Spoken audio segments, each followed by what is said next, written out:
बांगलादेशमध्ये जे हिंदू स्त्रियांना आई बहिणींचे जे निर्घृणपणे हत्या करत आहेत, हिंदू मंदिरांना उद्ध्वस्त करत आहेत, जसे मुघलकालीन वेळेवरती नाही का, जसं औरंगजेबाच्या टाईमावर जे होते ते आज बांगलादेशमध्ये होते.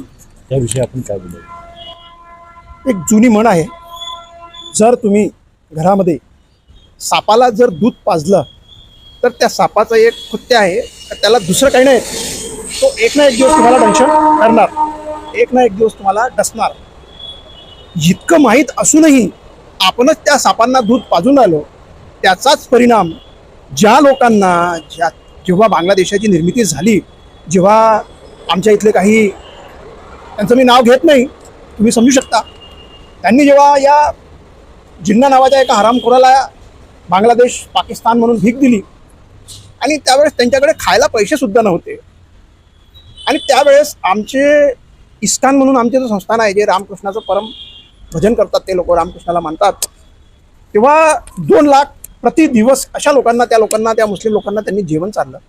तेच मुस्लिम आज, आणि इतकं सोडा हो, ज्यांनी त्या बांगलादेशाची त्यावेळेस स्थापना केली, त्या नेत्याच्या मूर्तीवर त्याला फोडून त्याच्यावर ते मुतले सुद्धा आहे.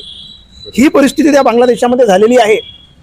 म्हणजे साप तरी, आपण सापावर तरी विश्वास करू शकतो का तो एक दिवस आपल्याला डसणार नाही, पण यांच्याकडून मात्र ही अपेक्षा आपण ठेवू शकत नाही का हे लोक डसणार नाही. तुम्हाला काय वाटतं, कधीपासून होतं बांगलादेशमध्ये? हे सुरुवातीपासूनच त्यांचं असं आहे. मागच्या वेळेस सुद्धा आम्ही एक प्रसंग बघितला का जे तिथले बुद्धिस्ट होते, त्या बुद्धिस्टांनी ते बांगलादेशी जे होते त्यांना मारू त्यांना गाडायचे, आणि हे सर्व ही परिस्थिती होती. आमच्या आई बहिणीसोबत नेहमी त्यांनी वाईट केलेलं आहे, चुकीचं केलेलं आहे.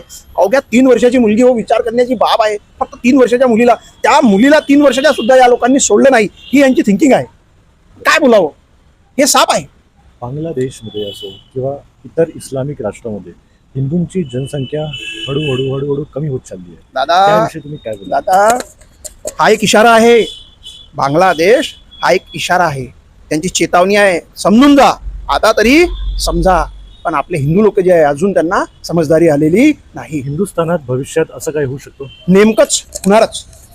बरोबर. तुमची काय तयारी आहे? तुम्ही विश्व हिंदू परिषद अनेक हिंदू संघटनेशी जुळले आहे, तुमची त्या प्रसंग जेव्हा तो येईल त्यासाठी आतापासून काय तयारी आहे? आम्ही लोकांना आतापासून जागृत करण्याचा जो आमचा विषय आहे, आम्ही त्यांना जागृत करत आहोत का आता तरी सतर्क व्हा, जाना.